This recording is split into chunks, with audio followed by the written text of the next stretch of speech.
Yeah, no, I because think it's people very, will very search it. damaging.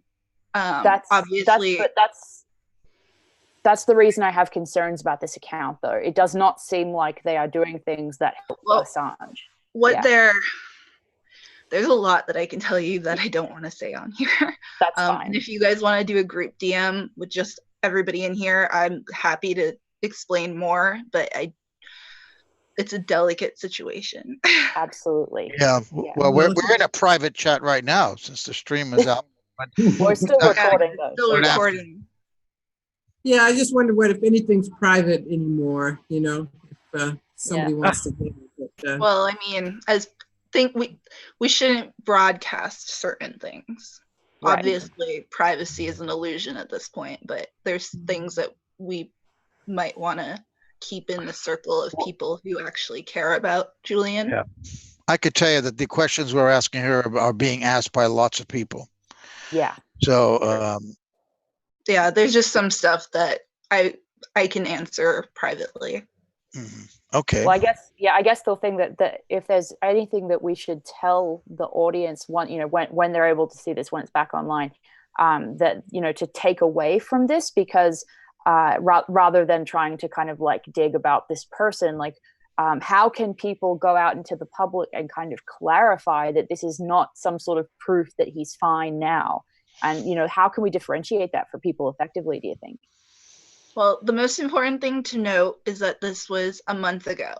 So that means that this was taken in May. He was arrested in April. It's clear that he's lost a ton of weight since April. When I visited him in March, he looked thinner than normal, but not this thin.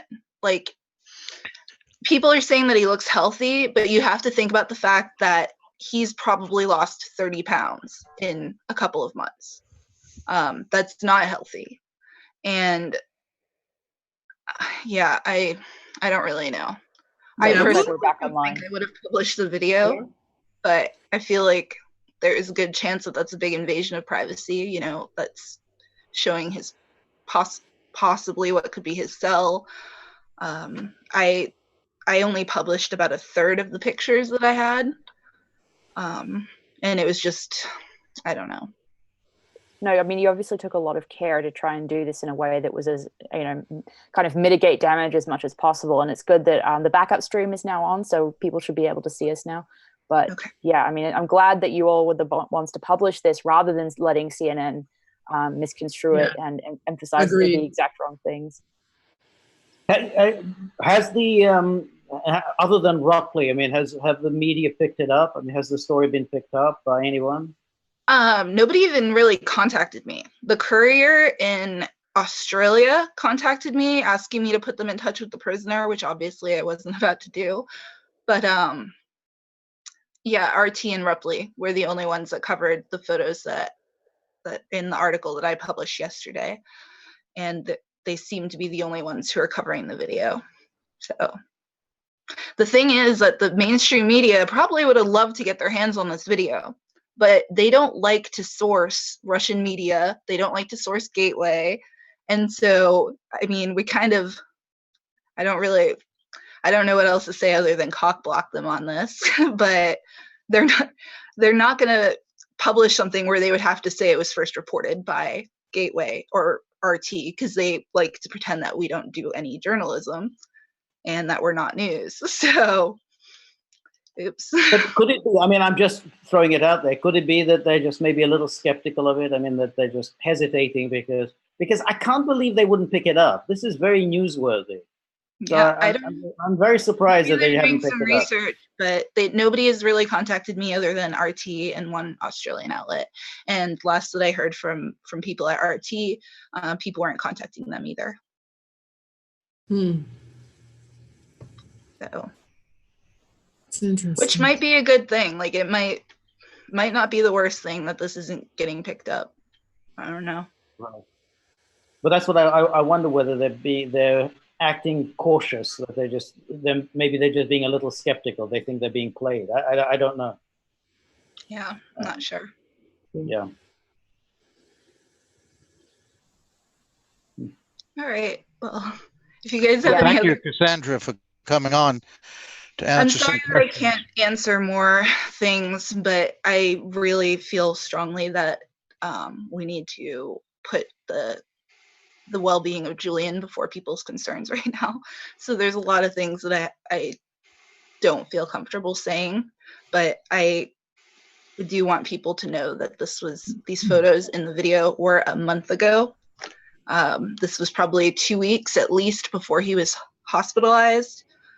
And it is reassuring to know that there are people who care about him there potentially.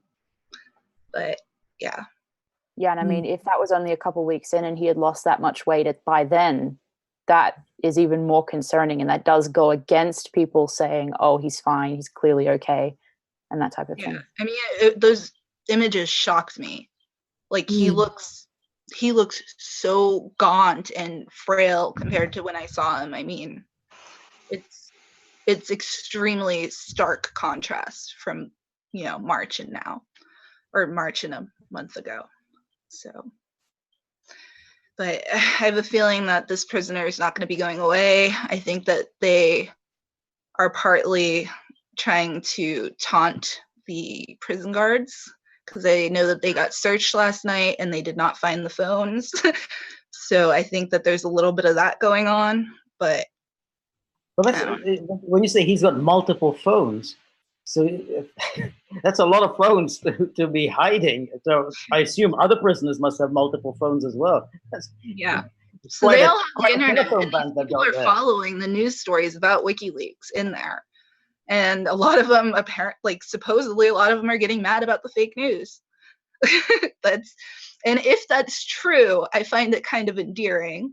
But again, there's no way to really verify these things. Yeah. Sorry. Kind of.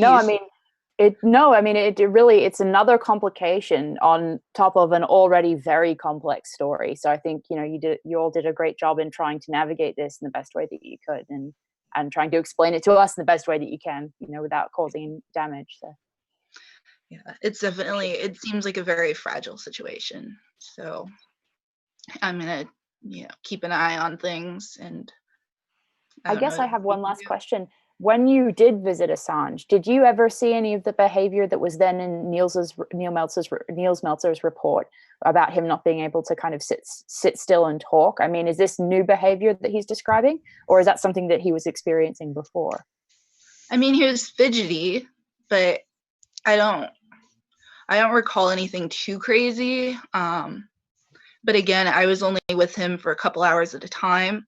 Yeah. And it was like a stressful, weird situation that we were in because we were locked in rooms and yelled at if we tried to go in the hallway and things like that. So we didn't really have much choice other than to sit and pass notes back and forth and focus because they did time our visits like to the T. I mean, at 5 o'clock, they're like, you got to go, bye. So we were trying to fit in a lot of things in short amounts of time. So, of course. Yeah. I don't know. Yeah. Well, thank you for coming on, because it really does help to have the insight of not only describing kind of what happened with this new Twitter account and this alleged prisoner, but also, comparing the reports about his health now versus what it was like when you visited before. Yeah. Thank you. People saying that he looks good is really frustrating because yes, he looks good in a general sense. But when you think about the fact that he looked completely different in March, and even in March, I was like, wow, he's losing so much weight. What's going on? Because I had visited him in January as well. And in that couple months, he had lost a lot of weight then too. And it seemed like from the first time that I visited him until these photos, it's a completely different person. Like he's like been cut in half. And I feel like it accelerated rapidly starting in like January. Wow. Because by March, I think I even wrote in my article that I noticed he was losing a ton of weight. But yeah, I remember at the time, in those last 6 months or so while he was still at the embassy, there were reports that he was being denied food at times. So and so when that was happening, and I remember when you mentioned that, that's the context that I had it in mentally. But for him to continue to lose weight that rapidly in prison is really a concern for sure. Yeah, and my big concern, which the prisoner couldn't verify for me. I need to try asking again. The phone call was very choppy, and it was very hard to hear him because he was whispering a lot of it. So I'm going to try asking this again, but I'm worried that maybe he's afraid to eat, because I know when another friend of mine was in prison, and they're a very political person and, you know, very polarizing, they were deeply afraid to eat. And they also lost 40 pounds in like 2 months while they were in jail because they just didn't eat prison food. And the only thing they could eat was canteen. And Julian right now can only get $6 worth of food from the canteen every week. I'm wondering if he just is scared to eat and isn't eating. And in which case the prison should allow him to have a little bit more canteen money, because it's not good. And with canteen, point. They can buy prepackaged foods that aren't prepared by other people. But yeah, I don't know. Yeah, no, that makes a lot of sense. I can imagine that would be the case. Yeah. Okay. Well, thank you guys for having me. I'm sorry I can't stick around very long. That's okay. Thank you very much for taking the time to join us and explain this. I really appreciate it. I know we all do. Yeah, feel free to message. Thank you very much. Thank you. Okay. Bye. Bye.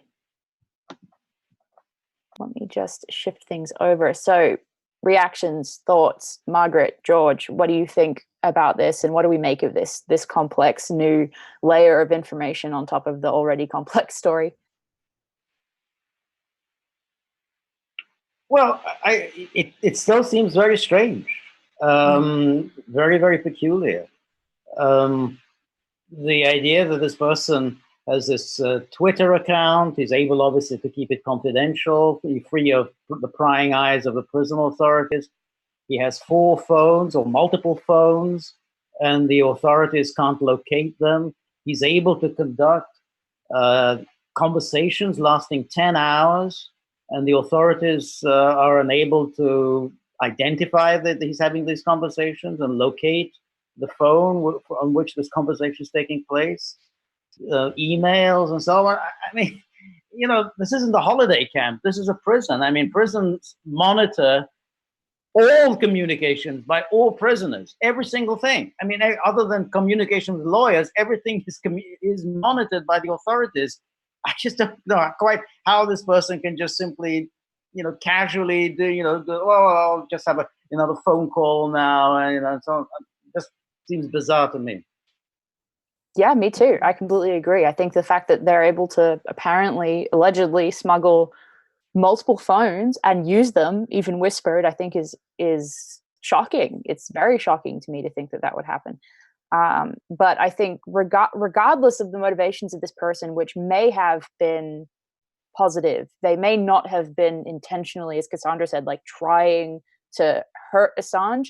But regardless, even if, you know, whether or not they were altruistic or not, or if they were being malicious, it does have the potential to encourage the people amongst the right-wing Trump crowd who follow QAnon or otherwise just want an excuse to not hold Trump to account on their prosecution of Assange, to say, oh, look, he's fine, we don't need to worry. You know, maybe he's not in the hospital, maybe he's out, as Joe said earlier, that people were already commenting, oh, well, he must be fine, or he's out of the hospital now, which is just totally incorrect. Yes, yes, that's what I have to say, that Cassandra seemed credible. I mean, and convincing that this guy may very well have been a prisoner. I mean, multiple phones in there. I mean, it all seems quite hard to believe, but I think stranger things may have happened in prison. I think there were a bunch of mobsters who kept running. Wasn't there one of the drug lords in Colombia who ran his operation for years inside the prison? Right. You know, he was on the phone all the time, directing here and there. So it could happen. It could happen, but I mean, it was every time you see an image of Assange these days, it's a bit of a jolt. When we saw him coming out of the embassy that day when he was arrested, nobody had seen him except a few privileged people who'd gone to visit him. So Cassandra, that's why she she adds a lot to the conversation because she could tell us how much he weighed in March, and she could see a difference where the rest of us, we know that he's in a prison and in pretty hospital in pretty bad shape, and here we see him standing there looking pretty relaxed, having a conversation leading up against one of these table football games. So, but it's because we know he's basically been locked up 7 years inside this embassy, getting no sunlight, no exercise, anything. Then he's arrested, dumped in prison. We kind of expect that he would look like somebody on death's door. It's like somebody on his last legs. With an IV trip attached to him. So that's why when you look at him, you say, well, okay. I mean, having gone through all that, you don't look that bad. I mean, I'm not saying he looks healthy, but he doesn't look as bad as we might have expected he would look. Yeah, that's what makes it, the timing is, I mean, I'm suspicious about everything, especially if anything happens in his favor. The Swedish decision is in his favor. So what an opportune moment to release a video, which to most people, you'd say, well, he looks okay. And all the questions about, who's filming, is he working with someone? I don't know. It's not good. And also the fact that he, I think it's been a week since we were told he was taken to the hospital. So people could say, is he out of the hospital? Or, there's so many ways he can be discredited again by these photos and this video. So it's still very troubling. Like, what's he complaining about? That's what people might say. Yeah, that's definitely a concern. Because it's like, well, instead of saying what's he complaining about or he looks great, the real concern to me anyway is how is it that he went from looking okay in these photos to a couple of weeks later not being able to speak a sentence, having to be hospitalized, and apparently yesterday having doctors rushed to aid him. So that is more concerning to me, to see him basically okay in these photos. Unfortunately, it doesn't seem that they'll be taken that way by the majority of people that see them. So I completely agree with that. That's really what's now what we're left with, that he was in that condition in those videos a couple of months ago or a month ago, and now he's in a hospital. What the hell happened in the interim? I mean, he had sunlight coming in the window there, and he's getting the Times to read. I wanted to ask Cassandra, but maybe do you know, Elizabeth, or anything about his being in solitary? I was under the impression that for at least some part he was there only 23 hours. He was inside. Exactly. Right, that's what I've read as well. Yeah. Go ahead, George. Yeah, no, that's what I seem to remember reading. Maybe that was incorrect, but I that's what I remember reading, that 23 hours a day he was in solitary. And that he didn't have any reading material, but here it looked like he had reading material.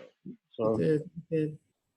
Yeah, and it also the tide had started to turn somewhat when people who were hostile to him began to realize the implications, the precedent that was being set by his prosecution and his being charged with the Espionage Act. So I don't know.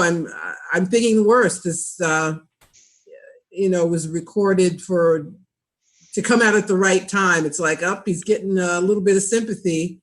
Let's try to disrupt that. So it's just tough. Well, I thought it was like to try to undermine the credibility of Nils Melzer, of the UN Rapporteur on Torture. He came out. That guy was incredible. He's giving interviews to everybody. He's speaking his mind. He stood up to the Foreign Secretary of the United Kingdom, Mr. Hunt. I mean, he was great. This is not the kind of way they like to be treated, members of in the high state offices in the United States or the United Kingdom. And here, this is just some UN guy, some lawyer, some busybody, some pinko. And here he is standing up. So we got to show them. Let the public be confused and think it was all a bunch of lies. We're treating him great in the prison. He's doing fine. This is what I thought. But Cassandra's telling a different story. I mean, that the guy, it's a legitimate prisoner who really likes him and was happy. He brought a smile to his face when the 500 letters arrived only for Assange and nobody got another letter. And he was smiling about that. He could be an extraordinarily interesting prisoner. Kind of sounds like So, he does. He does sound like. Yeah. Now, but you made a point. Didn't you say that in Cassandra's article he said dollars? He was offered dollars by the Sun? Yes. Yeah. Why? That's a telltale sign. I mean, unless Cassandra made a mistake and she meant pounds, it seems very odd for him to say dollars. The Sun doesn't offer dollars. Right. Well, we know that she was running it in a quick time period, so it may have just been a conversion mentally, but that is an interesting point for sure. Yeah, it's There was another thing. Go on. Sorry. Oh, sure. Just very quickly, I just wanted to follow up with what you were saying, Joe, about the rapporteur and his great courage, and he was unambiguous about how Julian has been treated, unambiguous in his condemnation of the British government and the U.S. government, and they don't like that. They don't even like the UN. They don't. Obviously, they've done everything they can to ignore him. It's not the first UN report which condemned Julian's treatment. So no, they don't like that. They don't want anybody to stand in their way. That's the way they operate quite openly now, and with clear disregard for what used to be norms of international behavior and diplomacy. Right. You know, one other thing, she writes, Cassandra, the inmate said he believes that Assange needs his story told properly and is attempting to do what he can to help. The next sentence, when asked if they were attempting to sell the photos, the inmate claimed that the Sun had offered $10,000 for them. Who's they?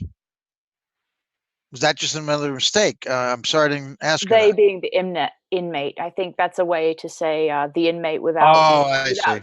Yeah. I'm sorry, I'm not that politically correct here. It's not a male or a female. I got it now. Okay. No. But it wouldn't be a she. No, look, that's a male prison. Yeah, exactly. I know. This isn't, this isn't co-ed. I mean, it's only male prisoners are there. He keeps saying, I'm in prison right now, he said. Yeah, I mean.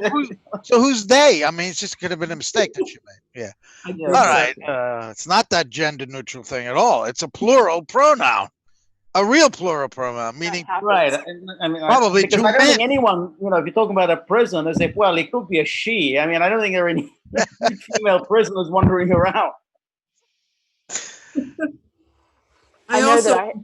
Go ahead, Margaret. Before I have to go in like 10 minutes or so, I learned a couple of days ago that Mr. Meltzer gave interviews to the BBC and to Sky News, and they just never broadcast them. And it just goes to show you what eventually, what they were not put online though. Not put online. Yeah, so they took a long time to put them up. Well, some people wrote in to him on Twitter and said we saw it, and then a couple of days later he said, well, if it was shown on the TV live, I've not seen it because it was not posted online. So they just didn't want it to linger, Get it over with, show it, and move on to another story. Well, a lot of us, I depend on being able to watch things later. So that's a great way to make sure that as few people see it as possible. That's absolutely right. That's probably what the thinking was. Is it online now? No. It's still not online. Okay. No, they never put it on. According to his Twitter feed, what he was saying. I mean, what did they expect him to say? I didn't really mean it. I love Great Britain, BBC. I think you're treating him terrifically. What do you mean psychological torture? Of course I didn't mean that. No, he was going to say the same things to them as he was saying to everybody else. So they shouldn't have interviewed him then. They shouldn't have even called him instead of burying it. Sure. Well, been quite a week. Right. Definitely. And of course, Jeremy Hunt, this awful creature, is the champion of media freedom. And he appointed what's her name? Oh, Clooney, Amal Clooney, as the sort of ambassador for media freedom. So he appointed her as the ambassador for media freedom, and she said nothing. So here's this going on. Niels Melzer, he comes along, he issues this report, and she's this ambassador for media freedom and has nothing to say. I mean, I don't know, is she sort of skiing with George somewhere, or they're off, some junket somewhere? It's funny, George, because if I'm not mistaken, she was at Assange's side when he came out of the Supreme Court in 2012 when he lost that last appeal. Isn't that right? Exactly. Wasn't she with him? Absolutely right. Yeah, I wanted to address that issue as well. Yes. I didn't know that. That was before she became an international celebrity. Right, right. So But she's still part of that law firm. And I mean, she's still a member of that law firm, the Jeffrey Robertson law firm, which Jen Robinson is a member of. So she's has still some kind of an interest in this. And then she says nothing. Well, that hunt, I mean, he really went out there the next day after telling Melzer to go to hell and don't interfere in our system. And he gave a speech like within 24 hours to some event where praising the free press. Yes. Unbelievable. Unbelievable. Yes. I almost want Boris Johnson to be the next prime minister because he's so crazy. He may say, I may wake up and say, oh, let him go. Let Assange go. Where Hunt will hunt down. That guy is really hardcore bad news. That's right. Man. Yeah. Right. And then he went on either Meet the Press or one of those shows, one of those Sunday shows, and said, well, Julian Assange, he's accused of very serious crimes, causing the deaths. He actually said causing the deaths of all kinds of government sources. So he said that. Total lie. But you know what that guy is doing? He's going on American TV. He's going here and there because he's acting like he's already prime minister. He wants to just convince others that he is the prime minister because he's going on US TV when Trump is in Britain meeting the Queen. So he's got it. I hope he doesn't get it. I really hope he doesn't get it, George. Right. No, I think no. Are you British? You have a British passport? Yes, that's right. Yes, I do. Can you fly back to London? And you're not a member of the Conservative Party, unfortunately. I'm not a member of the Conservative Party. What can I do? Just punch him in the face? Just go up to him and just punch him? Yeah, well, if you can't vote against him, then you'll have to do that. Yes. Well, you sort of want to do that. I mean, you kind of want to punch him once he opens his mouth. I mean, I agree with you. I agree. He's something else. Well, they're all these people are dirty. It's so funny to me after all this time with Russiagate, the foreign intelligence services that were involved in the U.S. Presidential campaign were the British. And so they have a vested interest in discrediting Assange. Yes, they do. They've done great damage. They've been covered for by the corporate media, covered for by their friends in the Democratic Party, and but they're all crooked, all of them, including him. That's right. Especially him. Yeah. Yes. But there's a particular kind of sanctimonious Tory politician who does the worst kinds of things. And then he comes along and gives these pious lectures about, well, I'm really for human rights. My real passion is human rights. William Hague, the guy who was the foreign secretary at the time of the onslaught on Libya, has been sort of going around lecturing about war crimes. He really feels very strongly about war crimes, particularly crimes against women. And so he's been partnering with that Angelina Jolie about we must end impunity for war criminals. Not war criminals like me, of course. War criminals like you. That's disgusting. Sounds like the Democrats in the United States, the liberal interventionists. Yes. The Republicans don't mess around with human rights. No, they don't even pretend. No. We're just taking over this country. We need the oil, that kind of thing. But the Democrats are the ones who are given this kind of line that we're protecting human rights. So therefore, right. Which is why the establishment hates Trump so much, because Trump just doesn't mask anything. He just says, I just want to grab the oil and I want to screw over every other country and every other industry in every other country. Yeah, he wants to grab a couple of things. He wants to grab a couple of things, oil, and he wants to screw a couple of things. That's right. And but you're right, George. The main job of the president is the pitch man the front man for empire, and he's really bad at that. That's why they hate him. That's why they hate him, because when he bombs somebody, they like him. Right. He's bad for the brand. He's bad for the brand. Very bad. Obama was great for the brand. Exactly. They loved Obama. It was just this week with Trump being in the UK and all the protesters who come out against Trump. And there's so many reasons to protest Trump. Mm-hmm. But at the same time, there's such hypocrisy involved in it also. Yes. You know, we have these past presidents, all of whom have committed terrible crimes against people around the world. Yes. But if you're charming enough, nobody says anything. In fact, he's compared to Obama. Oh, look at Obama. He was so wonderful. You know, he still killed a lot of people. But it was wonderful. He made Americans think they weren't racist anymore. We had a black president. We had a black president. Huge selling point. He's a smoother guy. He looked. I mean, all these silly photos comparing him with the Queen, with Trump, and his suit, his cutaway coat fit better. All kinds of. It's really disgusting to me. Right. The British government. That's exactly how. Yeah, you're right. That's exactly how the English think. They are that shallow. They look at Obama. He looks great in a suit. He looks great in jeans. Whatever Obama wears, he looks great in. And that's about it. Whereas Trump just looks like a slob. And they look at that and they can't get past it. He looks like a fat slob. And that's pretty much their entire mentality. Well, and he sounds rough. It's also a class thing. Yeah. And he, it's as far as the British are concerned, this is their kind of idea of the ugly American, that he's sort of rough. He sounds like a New Yorker, a street person. He doesn't have the smooth, urbane air of Obama. That's the British for you. I mean, it doesn't go any deeper than that, really. And Americans, too. I think if Trump had better social skills, a lot of people wouldn't have any problem with it at all. People who protest him would find ways to go along with what he does. So it's just very sad. It's sad to see Assange actually spoke about that. Oh yeah?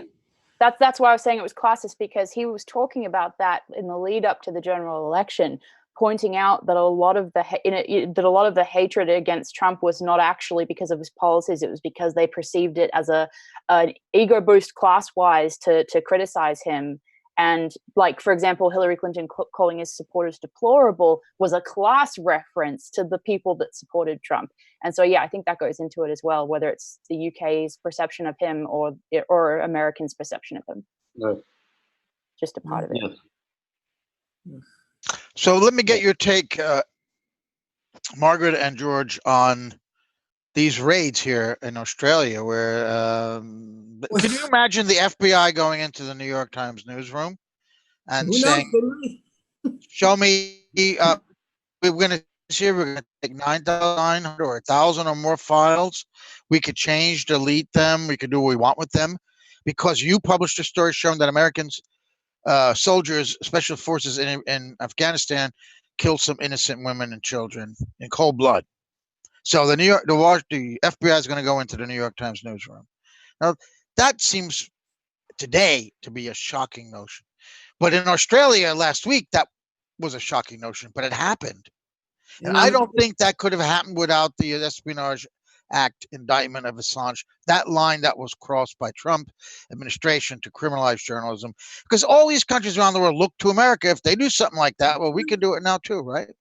Yeah, it's what we've been talking about for months, that this precedent is horrible for journalists all over the world. Now they have carte blanche. And for Julian to be not an American citizen, to have all he did was reveal what somebody else revealed to him, and for that he can spend the rest of his life in jail. So they're unleashed. These intelligence agencies, law enforcement, they are always looking for any moment when they get to be unleashed and do what it is they want to do. And this has given them the go-ahead. And I think all over the world, and I think it has only just started. I think, unfortunately, we're going to see more of this. And we'll find out who the real journalists are. We'll find out who the people are who really care about the truth and integrity, and we'll find out who's going along to get along. Right. But keep in mind, remember when the British government stormed into the offices of The Guardian and demanded they destroy the Snowden disks. The Guardian went along with it. They did destroy the Snowden disks. It just so happened there were backup files everywhere else, but the Guardian went along with it and destroyed the Snowden disks right in front of the British government agents. So, I mean, yeah, it's ongoing, and there's no question it's going to get a lot worse. Because the authorities really don't want any kind of light shining on what they're doing. I mean, it really is, it's no accident that the only people who have been punished for all of the crimes in Iraq, Afghanistan, Libya, Syria, all of these crimes have been the whistleblowers. I mean, it's Julian Assange, Chelsea Manning, and our friend John Kiriakou. None of the people who have actually done all these crimes, and even if somebody were to be convicted of a war crime, even if they did bring some war crime charges against somebody or other, Trump said he's going to just give, basically he's going to pardon them. I mean, that Trump will just pardon them. Say, well, they're just doing their job. He's a brave person. Yes, he killed women and children, but he's a brave, good American, a decent person. A decent family man. Too bad that he killed all these women and children, but he's a decent guy. Trump will pardon him. So, that's the way it goes. So the last thing you want is anybody to tell the truth about any of this. So I think, yeah, there's going to be a lot more of this, with people like Trump and Pompeo and Bolton and these characters who are running this government. Well, of course, Assange is. You mentioned a bunch of whistleblowers in there, like Kiriakou and Manning, but Assange was the journalist, was the publisher, and they crossed that line. They were going to get the whistleblowers because they are breaking some oath that they gave or non-disclosure agreements. They are breaking a law. They're breaking the Espionage Act by giving classified information to people who aren't authorized to get it. But never before was the recipient of unauthorized information prosecuted under this act for holding on purely to classified information. And that's why we've entered a whole new era now. And that's why even if it had no direct connection between Assange and what happened at the ABC and at the Sunday Telegraph's political editor's house or apartment, it has to be seen in that light that the pretense of our democracy is falling away. They're not even pretending anymore. They may be that weak. They do not want their crimes revealed, and they're going to do what they have to stop it. And no matter what the consequence, obviously they're making an evaluation. We're gonna take a couple of hits for going into the ABC offices here, but we're going to take more hits if newspapers continue to unmask our crimes abroad if we commit them. So, both of them are bad, but what's worse? Worse would be the revelation of the war crimes, I think. Not marching into a newspaper or a television station when they have the law on their side. This is the problem. We got bad laws that need to be changed, and it has to be a challenge. If Assange goes to the U.S. and he's tried under the Espionage Act, somebody's got to challenge that and bring it to the court, because it should be declared unconstitutional. It's against everything that the First Amendment stands for. But right now it's on the books, and they would rather use those laws than suffer more revelations. Right. Well, look, all bad habits start in America. So, the bad habit now of just sort of cracking down on journalists for telling the truth. Yeah, other countries are going to pick it up. I mean, that's it. Hey, well, if the Americans can do it, we can do it. So it's not just going to be Australians. I mean, it's going to be the British. It's going to be the French, and everyone's going to do it. You mean like nuclear weapons? They began in the U.S. too, right? So yes, people have copied that. So Right. But at least that at least created a balance. I mean, I think that would have been the worst thing in the world would have been if the United States were left alone in the world with nuclear weapons and no one else had them, because the United States would have used them again. I mean, they used them on Japan, they would have used them again. I don't have any doubts at all that they would have used them again if others didn't have them. Nixon came close in Vietnam to using them.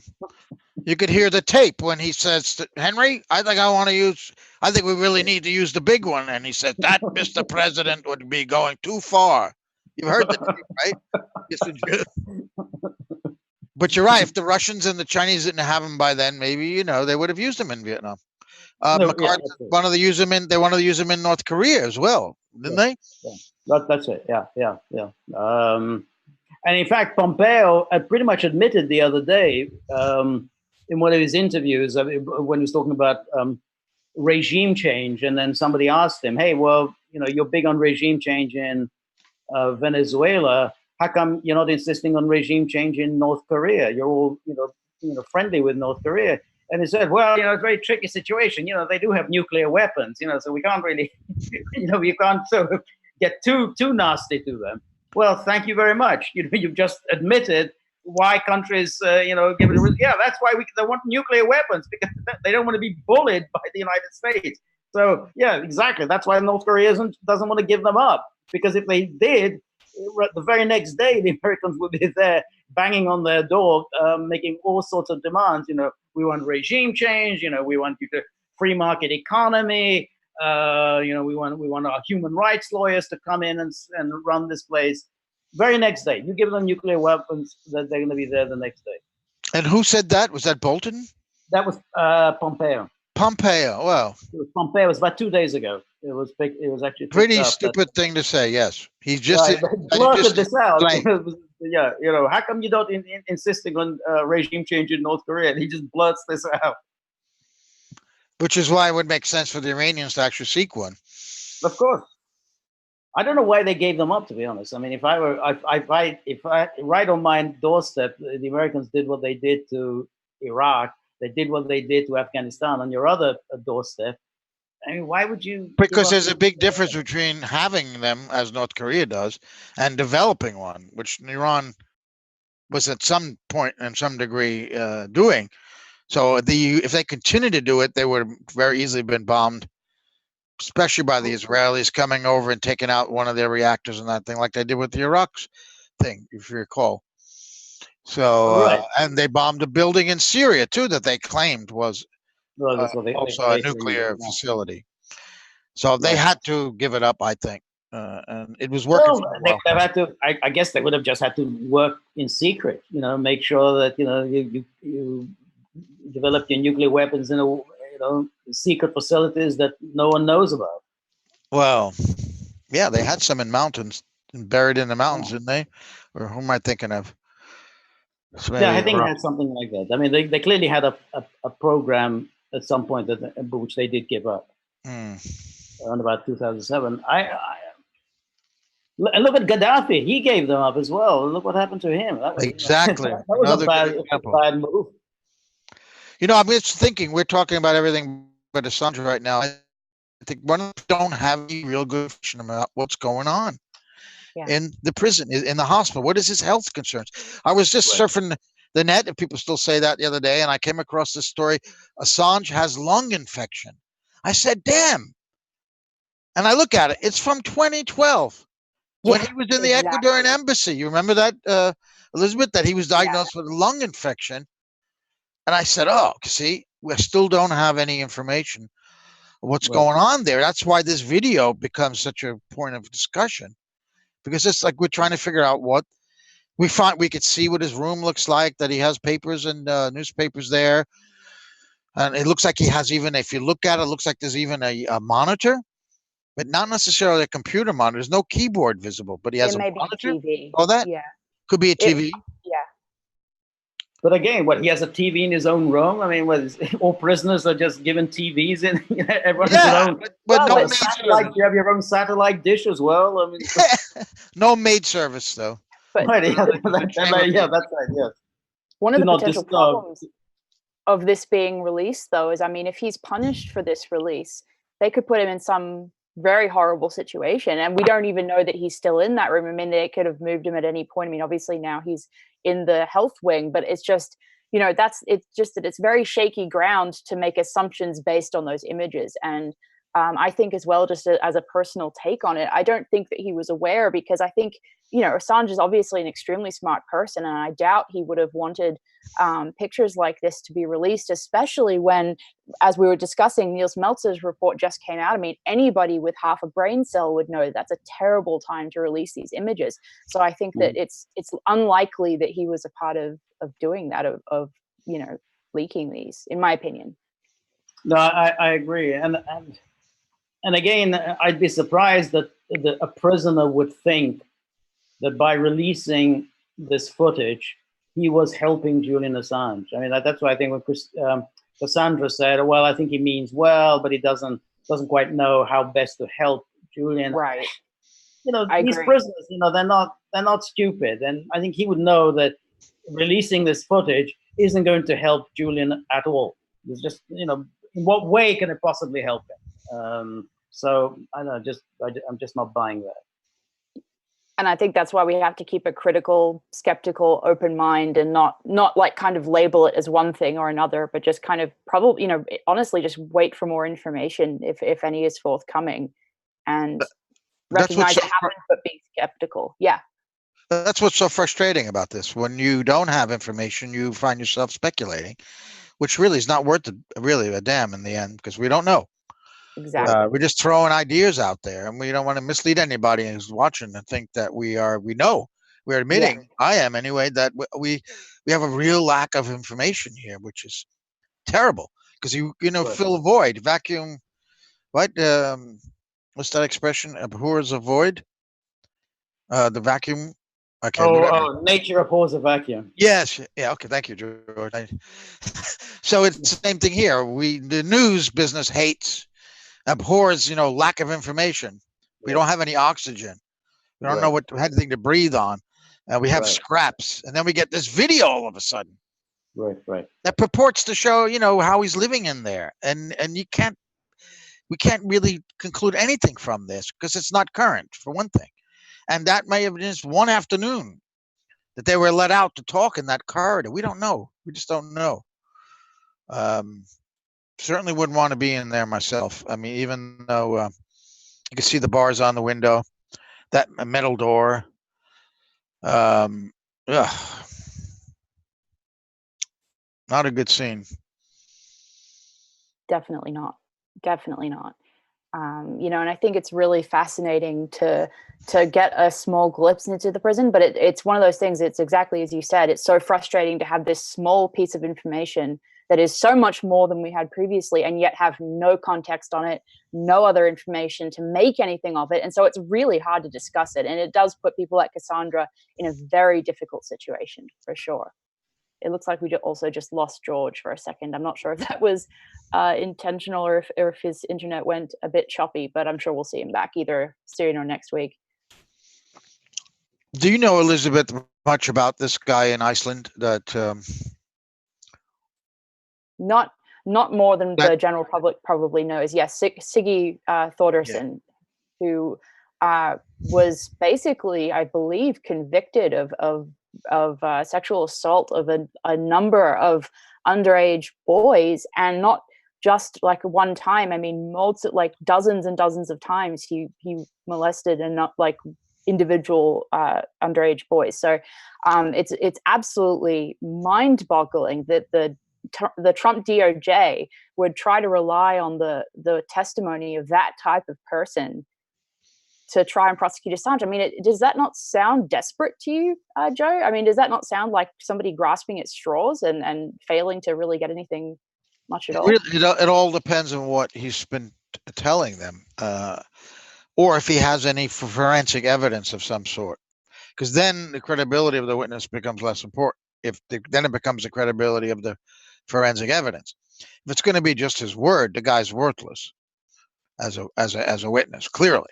Like, you know, especially if he's the only witness to some event, or some statement, whatever, no one would believe him. So you'd have to hope that this might be just some some ploy to win the extradition. That thing that you read was very significant, that they don't have to reveal. Right. So in that case, they might be using him just for the extradition. But they have to, and then it may not, no charges may actually not come out additionally. But they'll be able to. I don't know how they could add that without a new indictment, maybe on a charging sheet of some sort, to just add to an existing indictment without coming out with a superseding one. They have to give the British government, from what I understand, everything they want to charge him on by now, June 14, which is 7 days from now. And they're not supposed to, and after he's extradited, if he is, they can add more charges. Somebody online, some rude person online. Can you imagine there are rude people online, Elizabeth? But shocking, yeah, Jared. I think it makes people rude. It makes people rude. So if he was sitting down across from me, this guy wouldn't be rude. But now that he's online under some phony name, probably. So he said, "You really think that there are going to be any consequences if the United States, when they get him to U.S. soil, adds more charges? What is Britain going to do to the United States? Ha ha ha." Well, these treaties are based on trust, particularly between two allies. So next time the U.S. asks for somebody and they pull something like that, Britain will remember. So you got to be careful with that. This is a relationship that's built up over a long number of years, and you really don't treat an ally like that. That's my understanding of international relations, having covered the UN for 25 years, UN headquarters. They're going to try to give him all the charges that they want. They charge him on before that date. If he commits another crime after, of course, any suspect commits a crime after the extradition, well, that's a different matter. But they need to know what they want to charge him with. And I frankly think, I hope I'm wrong, I hope I'm right, actually, that the Home Secretary will be harder pressed now after this Espionage Act indictment to actually turn him over. George is back. Maybe he'll disagree with me again like we did last week. I think that the Home Secretary, oh, by the way, guess who the Home Secretary was when he was extradited to Sweden? Does anybody know? Theresa May. Theresa May. Yep. Theresa May. And she's gone, but her Home Secretary is still there. And what do you think, George? It's more difficult now without Sweden being involved anymore. It's all up to Britain. And B, the espionage charge carries a death penalty. It's a political charge, and it's going to make Britain look like they have sent a guy back to the United States to be charged for doing journalism. Right. So the point, first of all, the British will rationalize it by saying Julian Assange is not a journalist. Just like Jeremy Hunt said this the other day, their view would be he's not a journalist. He released this information for no purpose other than to disclose American secrets. So therefore, he's not a journalist at all. His motivation is non-journalistic. Its motivation is, as Pompeo said, I'm not saying that that's my view. That's what they're going to argue. The judges will be sympathetic to that position because there isn't any kind of a First Amendment in Britain. They don't like whistleblowers in Britain. They don't like people who publish classified information in Britain. And what's also very important is that, as far as the British are concerned, they are getting money from the NSA. The GCHQ is run by the NSA. They give them money. They get money from them. If the Americans say, this is a high-profile case, we want Julian Assange, and we're not going to take no for an answer, the British will succumb. The British don't defy the Americans, or not on a high-profile case. They might defy them on some small case, yes. They might say, a low-level extradition, they might say no. On a high-profile case like this, particularly with the penalty, the Americans will say, no more intelligence sharing, no more cooperation with the NSA, GCHQ, no more money from the NSA. If you don't give us Assange, the British will succumb. That's the way the British are. It reminds me, when Theresa May was Home Secretary, she did deny an extradition to the U.S. of a guy. Yeah, exactly. It was a low-profile case. But what was the reason she gave? His health. He was ill. Mm-hmm. So here we have Julian Assange, another one. He's ill. Can you extradite a guy who's this ill? Oh, no, he's not ill. We just saw him walking around smiling in the prison. Right. In that video. Right. That's nothing it could serve. The extradition hearing is coming up in 7 days. Right. So the idea that they could say, well, we're not going to send him because he's too ill, case closed. Now the public thinks, some people in the public are going to think he's not ill. Exactly. They'll say, yeah, he looks okay. We just saw him. We just saw him. Yeah. Right, exactly. He's chatting quite happily, leaning against that football machine, and so on. Yeah. No question. That argument has now been undercut. The health. I mean, unless something really terrible is going to happen in the next few days, but I think that argument is going to be undercut by this footage. Now, what's the situation with his father? Is his father in London right now? I mean, that's what that newspaper, this Brisbane newspaper, the Courier Mail, published, that he was there and he had an appointment and it was cancelled. I think that may have been Wednesday night in London, I think. And he's Right. is he still in London, his father? I don't know. Maybe he'd be hanging around to see when he can go see his son. If he flew all the way from Australia to London to see his son and they had to cancel, I think he'd probably stick around. I mean, but his father is also, I think, quite ill. I think, doesn't he have cancer? He does, from what I understand. I thought it was Christine's husband. I'm not sure if that's the same person. Oh, I don't know. Oh, okay. No, not the same person. No. Okay, but in any case, yeah.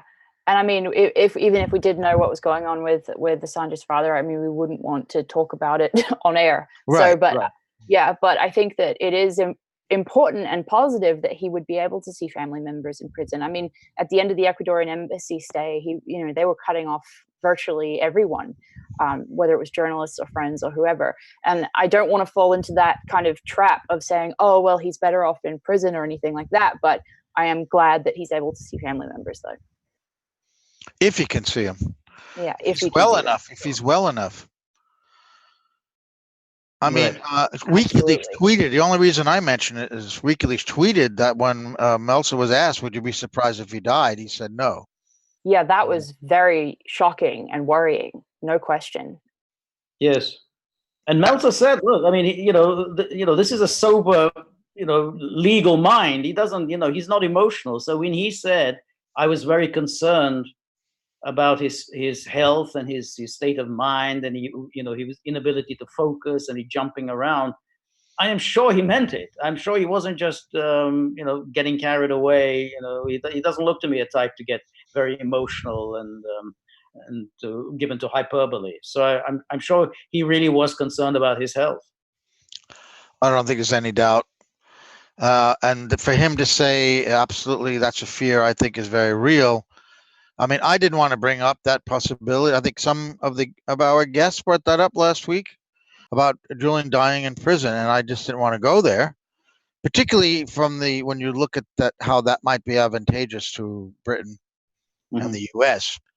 It would solve maybe some problems for them, but I am only mentioning it now because WikiLeaks retweeted that. They have confirmed that that's probably what they're saying is they have that fear too. How could you not? But again, we don't have information, and we have people watching right now who want to get information from us, and we can't give it to them because we don't know. We know as much as they do in terms of what's in the press, half of which you can't believe, and the other half is very paltry. So yeah, that's the frustrating aspect of all of this, for sure. Who is heading up his legal team for the extradition? Is it Jen Robinson? I mean, who's actually heading up his defense in the extradition? Do you know? I don't know that.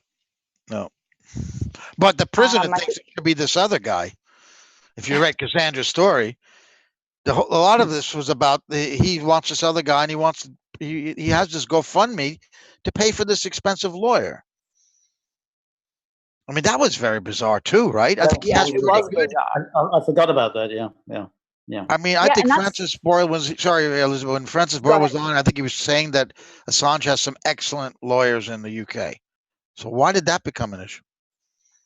I think it's part of what I've noticed. There is an attempt by a number of different actors to discredit Assange's legal team. It's been very concerning to me to watch that develop over the last few weeks. And so to see it coming from this source that leaked these photos is even more concerning. And I don't think we can conclude that it's some sort of plant or anything. It may be a coincidence, but I think that overall, regardless of the nature of this source of these pictures, the attempt to discredit and attack Assange's lawyers is incredibly damaging and concerning. And I'm very upset to see that continue over the last few weeks. Yeah, so that guy, sorry, Elizabeth, that prisoner then doesn't have Assange's, maybe have his best interest in mind there. He may coincidentally have a misguided opinion. I mean, because he's in prison, even with a number of phones and access to something like Twitter, I doubt that he is really well versed on Assange's case. I would be very surprised if he was. So I think it could be coincidental, but that doesn't make it any less harmful that it's joining in this other chorus. But is he in prison? See, I'm not convinced he was in prison. She could have gotten a phone number and talked somewhere else. He sent a picture of his cell to her. I forgot to ask her about that picture, why she didn't use it. What does it show? But he could also have. She didn't want to identify the prisoner. Right. Okay. Yeah. Okay. That's fine. But that could be any. I can get a picture of a jail cell somewhere, and send that to somebody. Say, this is my cell. Right. Absolutely. I think the thing is, I think ultimately, from this whole discussion, there are so many more questions than we have answers to. There are so many aspects of this that really are very important that we can't answer at the moment. So rather than trying to say why this person did it, I'm just observing that the effect regarding criticizing his lawyers is a negative effect that is joining in other people who have been trying to do the same thing. So Elizabeth, who has been criticizing his lawyers? I haven't come across this. Who has been some online personalities, including somebody called Jimmy Slama, who has attacked Unity. Who is she? Who is this person, Jimmy Slama? I mean, she writes an awful lot attacking you and Unity for J. Who is she? She's basically an anonymous blogger. She doesn't use her real name, and at one point actually tried to attack us for not using our real names when we do. So I don't know what she was thinking at that point. But so there has been a lot of attacks from her towards Unity 4J. And I don't want to go into it too much to give her kind of like the satisfaction of attention, but I will say that most of her arguments are outright lies. But part of that has been for a number of weeks, if not months, to sort of suggest that the Defend Assange account is being run by either myself or Susie Dawson, and then to, in the same boat, to discredit the legal team because Lama believes that the legal team is not doing the right thing in a number of different areas, which is absolutely ridiculous. And not only this absolutely patently false allegation of us having anything to do with that account, which we never have, is this idea that some anonymous blogger has a better idea of what the legal team on Assange's case should be doing. It's arrogant, it's horrendous, it's counterproductive, and it's very damaging. And so I'm not happy to see another voice adding to this chorus against the legal team, basically. That's the point. Right. So this was in Cassandra's article, though. And how did he put it in terms of the legal team? What was it he said? That they're not doing a good job? How did he put it? He said, I think you said he was trying to raise money for him to have this expensive lawyer, as Joe said. Like he was trying to get enough money, allegedly, to get Assange some lawyer that he thought would be better, which, it may not be a direct, insult to the legal team, but it's definitely implying that they're not doing a good enough job. And I think under the circumstances, I think that they have been doing a fantastic job, because it's probably, I mean, in my opinion, I'm not a legal person here, but it's probably one of the most difficult cases around to try and litigate, because you have not just legal problems, but you have all of the corruption around officials, judges, people that are making decisions. And like, for example, when Assange appeared in the UK court regarding the bail issue, when he was arrested from the Ecuadorian embassy, the judge said, "Oh, you're a narcissist." Like, I mean, the way that the judges in these cases have acted is absolutely ridiculous. So I don't envy the legal team their position in trying to fight for him. Right. But it's also very peculiar to start fundraising for to get another lawyer, because I mean, it's the client who should be making that decision. I mean, it isn't up to somebody else to start, "Oh, I'm going to start raising money to get another lawyer." It's another aspect that's so bizarre about this whole situation. Like everything about that account, everything about what Cassandra said about them, the way that they are trying to start some fundraiser. Like, why wouldn't you just share the WikiLeaks Defend Assange donation link? It's very simple. Just share that one. you know, it's very suspicious to me the way all of that has developed. Very strange story. Right. Indeed, indeed. And we also have. Oh, go ahead, George. No, go. I was just following up. I mean, the photographs. So the photographs that Cassandra published yesterday, that was the photographs that this person sent her. So he sent her these photographs on his phone. Is that it? No, those were posted on Twitter. Those were posted on Twitter. I saw them yesterday, and so did Elizabeth. So they were on Twitter first. Okay, she just reproduced the photographs from Twitter. Well, I think he did send her some things too. I think he probably sent her the version of the images without like the writing on them that the images had. Most of them had that were posted on Twitter. And then he sent them to Rupley. This very sophisticated guy, knew that Rupley would be interested in this footage. Absolutely proof that he gave it to Rupley, because if you go to the bottom of the YouTube page that the video is on, it gives the information about rights and permission. And it's very clear that they want money. Russia's RT owns Rupley, as far as I know. They're asking, you cannot use this without giving credit, and get in touch with this person. And it also has the Twitter handle of this person, which is Julian A, and then a number. And I don't know what that number is. I don't know if that's a prison number. I'm not going to repeat it. I don't know what it's for. But if it is, then they shouldn't have added that. Well, it could be the guy's prison number, not Julian's prison. Yeah, true. Good point. But he wouldn't want to do that either, obviously, to identify himself. So maybe it's not a prison number. I don't know what it is. But in any case, I'm just saying that Rupley put both of their names there as sort of the owners of this video. So the guy still has a half a copyright on it, I guess. Whoever the hell this is. So the Rupley would know something about him. I don't know if they're ever going to. I'm sure that they swore to secrecy to the guy. They're protecting their source too. So. Yeah, and I mean, I'm being alerted by our technical support that we do have permission from Rupley to run that video if we want to, and that it's ready to run if we do want to. Oh, no kidding. Okay, that's why we didn't run it, because I didn't think we had permission. I put it. Okay, so, and they're not charging us. That's very nice of them. Well, maybe we're going to get a bill after this, but then my address is not on it. I don't really know. But yes, let's run it, Kitty. If you got it set up, that's pretty good. I think we could talk about the details of it then. Right. Yeah. Great. Yeah, we have licensing, we're being told. Yeah, no, I think it'd be great. And just even though I've been told by our tech that when they do play it, that the mics won't be hot, let's just assume they are, because it just seems to be better safe than sorry with that one. So we'll just be silent while the video plays. It's not too long, I don't think. But yeah. So whenever tech is ready, if you guys could play that, and a thank you to Rupley for giving us permission to use this. Yeah. Rupley has done a fantastic historical job covering the arrest of Assange when no other media outlets did. They've covered so many aspects of this in an absolutely unique way.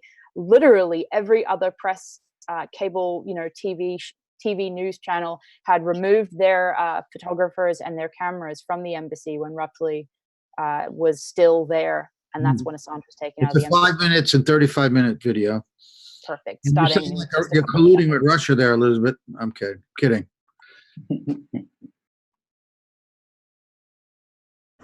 Whole time. Broom. You should have used the broom and the mop. Too late now. You got wash. He's waiting for his paint now. That's why he hasn't bothered. Huh? He's waiting for his paint. Waiting for his painter. Oh, they're gonna paint your room. Yeah, and they keep saying they're coming, but they don't come. It's 3 days. I have to keep it. Okay. Yeah. And then what? You got these bowls, yeah? You do this. Throw this away. Throw that away. I need to get down one bowl. Well, otherwise they got.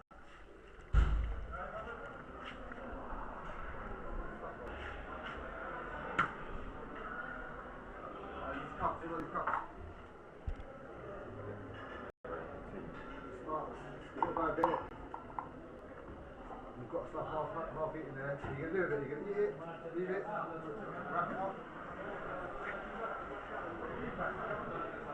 Basically, the good Samaritan. Look, watch him. So washing up for him. Good Samaritan. And he's fast. You're here like fucking.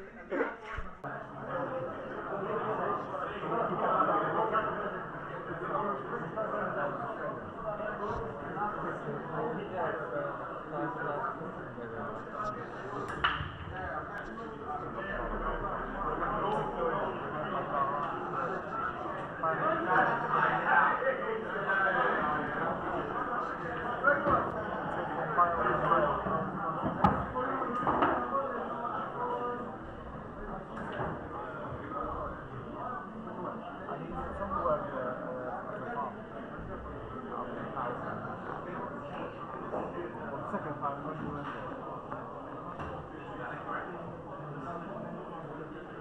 been in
What's up? You busy today?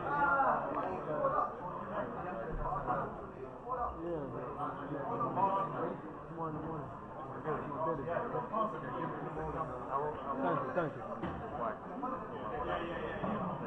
What's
Pastor Irani was they're very bad.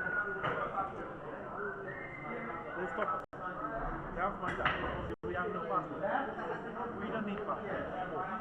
If they catch you, they ask you for some money, and they let you go. The Iranian army, they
I believe, from what I've heard, I'm not 100% on this, but I believe it was changed to protect the prisoner who filmed it and their ID, so that basically the prison guards wouldn't be able to say, oh, well, this video was taken on.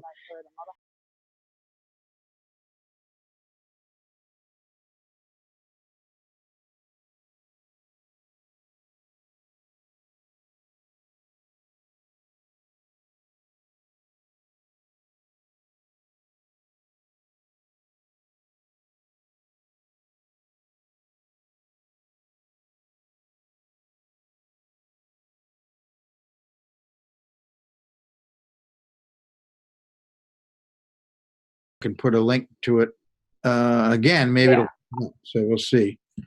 I can give you that. I'm just putting the new link into the Zoom chat for the current YouTube link.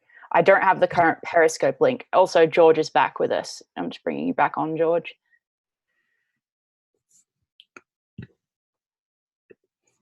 While Joe puts the stream onto the consortium site, Joe, what was your reaction to that video? Well, I saw it twice before. I gave a lot of my ideas already. Yeah. What I've also found odd is that this camera, if it's a cell phone camera, not some pin-sized camera that they can you can have these days, it's quite close to the gentleman whose back is to us and to Assange who's looking at us, and yet you can't hear. You could hear, I think, sometimes the voice of the man talking to Julian, but you can't hear a word that Julian is saying. Nothing. And in fact, somebody wrote on Consortium, can anybody read lips? I mean, really, I mean, that's odd that you could hear a lot of ambient noise, people talking in the background, men, only men, no women in that block. You could hear them talking, but you can't hear a word he's saying. And I don't know whether that was removed from the video or he was speaking so softly. I found that a little bit peculiar. There's also a photograph that that Cassandra said she did not include, that we've seen, Elizabeth and I, and it shows Julian in his cell. So she wanted to keep that out because that identifies what his cell is. That would be an invasion of privacy, which is a perfectly reasonable decision. But that still doesn't appear in the video either, if you noticed. I did notice that, yes. You see, but that video, I mean, sorry, the still that we've both seen privately does look like it was taken from a video, just like a lot of the pictures seem to have been. So that suggests to me that there's another video that we haven't seen yet. Or they just cut that out of the video too, that roughly edited it out. Same reason. However, you do see him walking into that room. If that's his room, we don't know for sure that it is his room. Although in the one picture that we did see, it appeared that it would be, but we can't tell for sure that that's his. Could have been somebody else's cell room because there were other people in there.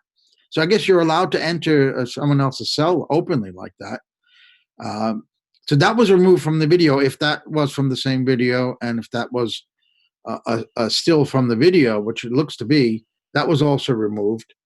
I was looking on the floor to see if I could see a copy of the Gore Vidal book, and I couldn't. Well, he may have traded it in because he's only allowed 3 books at a time, from my understanding, and so I'm sure that he's getting, like, you know, rotating books, I would hope. So he may have. I think he'd keep that one. He obviously loved that book because he was clutching it as he was removed. Right. But no, you're right. He maybe traded it in. Yeah. So what else could I say about them? The Times, the London there, which I noticed is a tabloid size now, not the broadsheet it used to be, was lying on the floor. So it does say when I've seen memes saying how to write to Julian, what to do, it says do's and don'ts, and one of them was you cannot send magazines and books. It didn't say newspaper. Exactly. Can you send newspapers? I don't know, but I have been trying to send, like myself, I've been trying to send consortium news articles, like individual articles printed out, because I thought that got past the no magazines limitation, because if it was me in that situation, I would want as much reading material as possible. So I can't imagine that wouldn't be. You've been sending your articles to Julian, have you? Oh, and the consortium news series on WikiLeaks. Yeah, that's great. I didn't know that. I like that. I hope he gets it. I hope people are updating him on news too. Like, I hope that people are sending articles about this recent raid in Australia and, you know, the one in San Francisco and all of this escalation of attacks. I hope he's hearing about that. Yes. Yes, that would be terrific if we get a letter back from him, obviously. Yeah, of course. No, and I think it's wonderful that even though we can't send books, we can't send magazines, at least he's able to write. Because, I mean, you know, in the Ecuadorian embassy, he was completely cut off from any outside contact. And so, once again, I preface this with the disclaimer that I'm not saying prison is good for him or anyone else. I'm just saying that I am glad for at least those small individual improvements, even though obviously this is a terrible situation and we're doing everything we can to. One other thing I can bring up is someone on a thread, I think it was on Consortium, asked whether Nils Meltzer would be able to identify that as being his cell, but someone pointed out that when a lawyer meets a client, it's usually not in the cell. But I would really, and I looked at Nils's Twitter feed, I would love to see if he says anything about this video. All right. So far, I haven't seen anything. I have to check again. It would be quite interesting to hear if he has something to say. Definitely. So, now, do you think that's a television screen that's in his room, or is that a computer screen? Do you have any sense? No, I would imagine it's a TV screen. I cannot imagine that he would have access to a computer while in Belmarsh. And there was no keyboard, so I think it would be a TV if it was anything. Right. And the stuff that was on the floor, I mean, the floor was pretty messy. Did you get it? I couldn't quite make out what else was on the floor. Was it like pictures, or did you get any sense of what's on the floor? It looked like a newspaper and letters and some other papers, but that's all I could identify. Maybe like a pen on the desk and that type of thing. Nils Meltzer has tweeted in the last 47 minutes, but not in reference to this video. Yeah. Yeah, I think your point, Joe, is a very good one, and I thought of that as well. About how come we can't make out anything that they're saying? I mean, it's like you just have this kind of vague noise in the background, and we just can't make out anything that they're saying. You think we could make out at least a few words, but it's just very weird that we can't make out a single word of what they're saying, even though we can hear other voices very clearly. You know, there are voices in the background that we can hear and so on, but we can't make any of this out.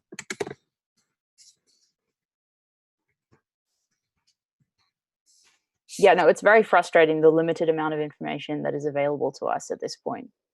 No question. Yeah.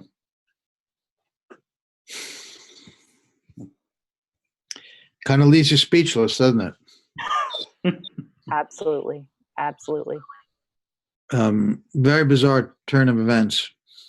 And the news keeps coming on this whole story. We haven't said anything about this impending indictment. Do you have any sense about that? Which WikiLeaks claims that there's an impending indictment. Yeah, we talked about it, I think, when you lost signal. Okay. That we concluded, and we don't know, of course, that it may very well be, as Elizabeth pointed out in reading that it could be geared towards the extradition hearing rather than an actual use of this very terrible witness. So they don't have to name who the witness is. They might want to add evidence from an unnamed witness in the extradition hearing, that they won't actually use him in a trial. They wouldn't unless there's forensic evidence. Like the guy could never be believed on the stand, But again, most informants are pretty rotten. They're pretty rotten people because they make deals so they can usually get a sentence reduced or a charge removed in exchange for information. So then they're not angels usually, informants. Absolutely. And one other piece of news we had this week, I believe, was that Chelsea Manning's lawyers, I hope I'm not repeating old news, but I believe that her lawyers put forward another statement saying that she's not going to cooperate and that type of thing. Yeah. And we don't want to forget Chelsea Manning and Ola Binney in all of this as well, because they are being, targeted right along with Assange for the same, for the actions of WikiLeaks unfairly. So. Yeah, I think they put a motion in last Friday, I think, asking to release. They're saying that the indictment came out. What do we need to keep her for anymore? But I can't expect that would be accepted by the judge.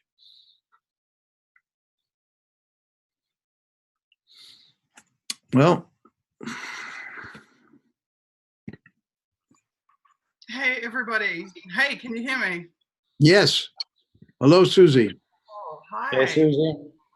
Hi, sorry, my headphones are on the blink, so I have to just hope that you can hear me with my onboard mic.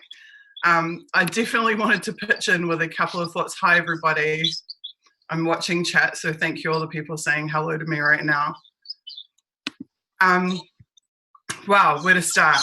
Okay, so I have been listening to the stream tonight and what everyone's been saying, but I've also been writing my ass off because a piece that I have been researching for a number of months now will be published tonight. It's called Freeing Julian Assange.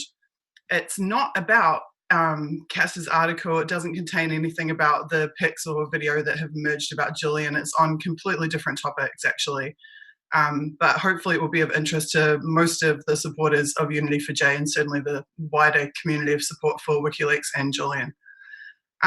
With regard to the pics and the video, I want to try to cleverly explain a little bit of context in a way that won't get anybody into any trouble, hopefully. So the first thing that I would point out is that Cass is obviously really close friends with Julian. So she was in multiple forms of communications with him throughout the months leading up to his arrest and in the years prior. She's someone he trusts and someone that he relies on. And she is a credible reporter and a credible person. And when a well-connected reporter writes a piece, there's generally a lot of information that's off the record that doesn't go into their article for various reasons. So you can imagine for yourself that there may be a number of pieces of key information that weren't disclosed in the article, but that would have helped her to make the decision to write the article. And what we saw Cass do with that article was to come out with a really strong pro-Assange narrative and to frame it in a way which is beneficial to the cause to free him. And that certainly wouldn't have been the way that it was handled if it had gone to mass media. So the next thing that I'd say is that the theory that this is to discredit the Melzer report, I think is totally wrong for a number of reasons. First of all, I want to point out that today I saw that narrative that this was some psyop to discredit the Melzer report.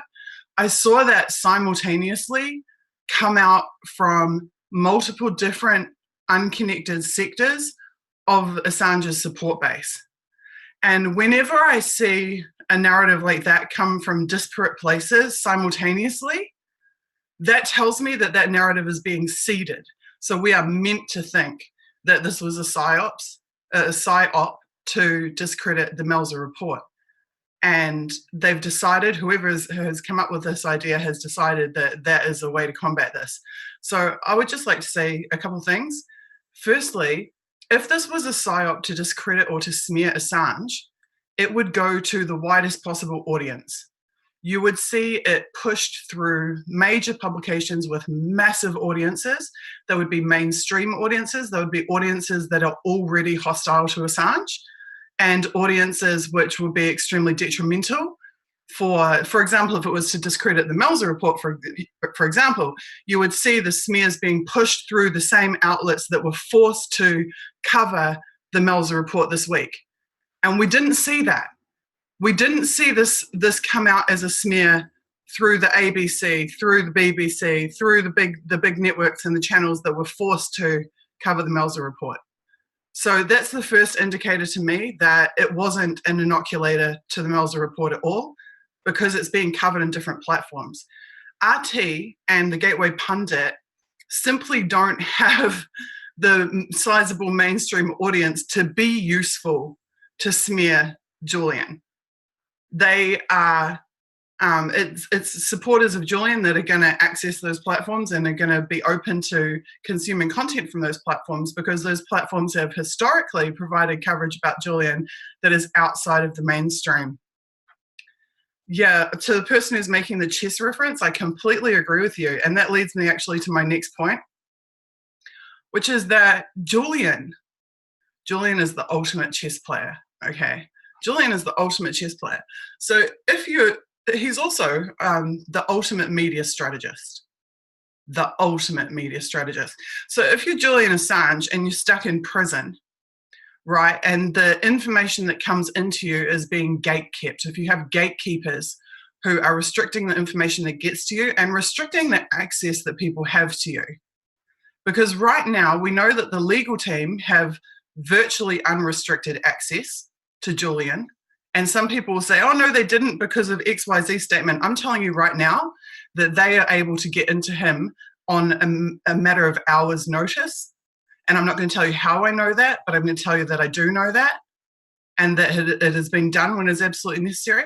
If you're Julian and the legal team has that kind of access to you, but of everybody else in the world that you know and love, you can only see 2 people a month. You can't have access to all of the people who want to see you and bring you information, who you do trust and who you do love. And if somebody is controlling who those 2 people a month are, or severely influencing or gatekeeping who those 2 people a month are, then all of a sudden you have a situation. I'm being told the sound has gone down. Can you guys hear me all right? Yeah, Please I can hear you. Yes, we can Please hear let me know in chat. Please let me know in chat if you can still hear me, because someone in chat was saying that the sound is down.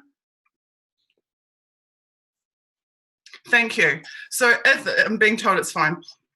So if you have a situation where information and access to you is being gatekept, then what do you do? What you do is you try to get information out. Now, what do we see in the letter? In the letters, actually, multiple. Some of them haven't been made public. Some of them have been made public, that Julian has been sending from prison. We see that Julian has been trying to advocate for himself and raise support for himself and manage his own support campaign from inside the prison.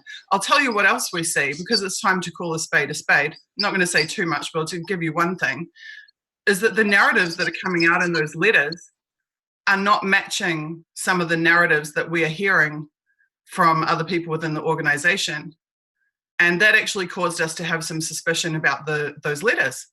So we tried to get those letters verified, and we had great trouble doing that. In fact, we have had a lot of trouble verifying any information with certain people. And I'm not deriding WikiLeaks as an organization at all. I actually have great confidence in the people who work for WikiLeaks, but the legal team is not WikiLeaks. The legal team is employees of WikiLeaks. Now, I'll tell you something else. If you go back, and I should say, have amazing respect for not only the work that legal team has done over the last 8 years, but for the level of targeting that they've been exposed to purely for even taking on this case. So I'm not here to bash legal team, but I'm just trying to tell you that there's a little bit more context to the story than what may be apparent in the public eye, or what might be the first conclusions of some of the people who've appeared tonight, who I don't blame either, because they just don't know better. It's not at all their fault. But so we see Julian is trying to drive things in the way he wants them. WikiLeaks at its strongest point was driven by Julian. And the more that Julian's voice has been silenced, and the more his ability to drive the strategy for that organization has been suppressed, the greater the disparity between what he may wish and how he may like things to be versus what we're seeing manifested out here in the real world is. So that's really all I want to say about that. I also want to say that if you look really, really closely at the media, I think you'll spot things in there. The media that's come out, the pics in the video. Julian is more accustomed to being spied on, surveilled, and to the dangers of his privacy being invaded than probably anybody on this planet. He has intricate knowledge and awareness of the ways in which somebody could, you know, covertly film him or whatever. And I don't believe personally that that might be the case. However, I would say that I'm not at all saying Julian had anything to do with this. Julian would risk an infraction within the prison, and that would not be a good thing. But Julian is really crafty and he is really cunning. And Julian likes to maintain as much as possible a public presence, especially in a situation where he is so at risk and in a situation where the world has been deprived of any video of him for the entire year leading up to his arrest.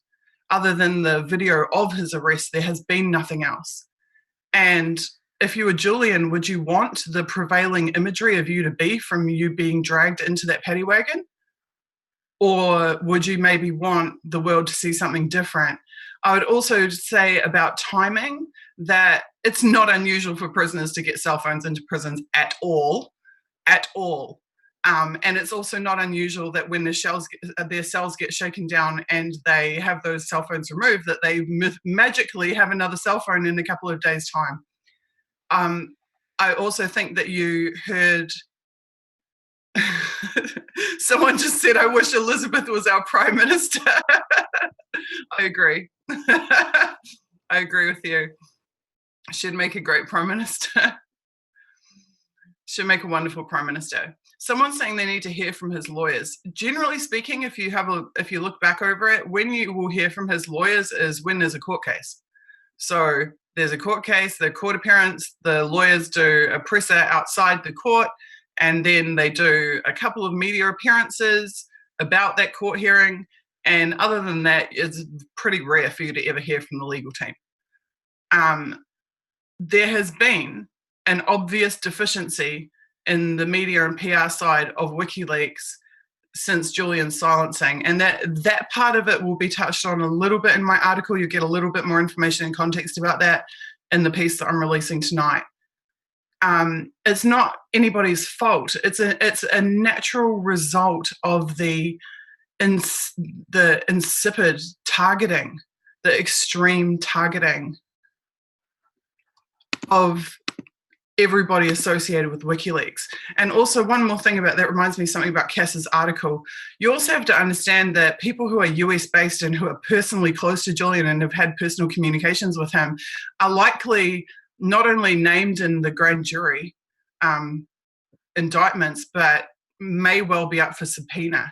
You have to understand that there can be a lot more going on for people than what they can talk about publicly or what they can report on. But people who are really close to Julian and who have a long history of credible reporting about Julian, you can be damn sure that they'll put a lot of thought into anything that they publish before they publish it, before they stick their name to it, because they understand full well what those risks are. So the chances of them being sucked into some psyop versus the chances of them actually having been privy to information which changes the picture. Well, you can, make that call for yourself, but I know that Cass did her due diligence on that article before she wrote it, and that was why I put my name to backing that article straight away. I never, ever would have backed that article if I didn't know for a fact that Cass knew that that reporting was legit.